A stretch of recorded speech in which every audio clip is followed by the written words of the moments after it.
কিশোরগঞ্জের ঐতিহাসিক পাগলা মসজিদের দানবাক্সে এবার কোটি কোটি টাকার পাশাপাশি প্রতি বছরের মতো পাওয়া গেছে নামে বেনামে লেখা অসংখ্য মনোবাসনার চিঠি।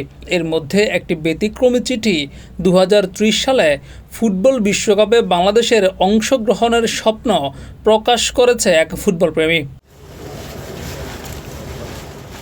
শনিবার সকাল 7টায় 6 মাস পর পাগলা মসজিদের স্থায়ী 10টি সিন্দুক এবং অস্থায়ী 3টি ট্রাঙ্ক সহ মোট 13টি দানবাক্স খোলা হয়।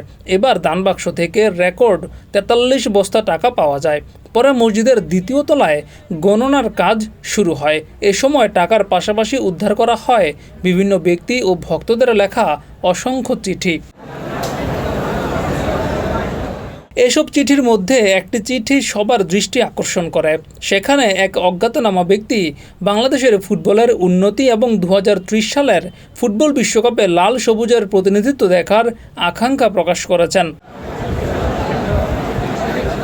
চিঠিতে লেখা ছিল, বিসমিল্লাহির রহমানির রহিম। হে আল্লাহ, আপনি সর্বশক্তিমান। আপনার কাছে আমার একটি প্রিয় স্বপ্নের কথা জানাচ্ছি। আমি চাই 2030 সালের ফুটবল বিশ্বকাপে আমার প্রিয় বাংলাদেশ অংশগ্রহণ করুক, লাল সবুজের পতাকা বিশ্বমঞ্চে উড়ুক এবং কোটি মানুষের স্বপ্ন পূরণ হোক। এই সময় বাংলাদেশের ফুটবল এবং খেলোয়াড়দের সফলতাও কামনা করেন তিনি।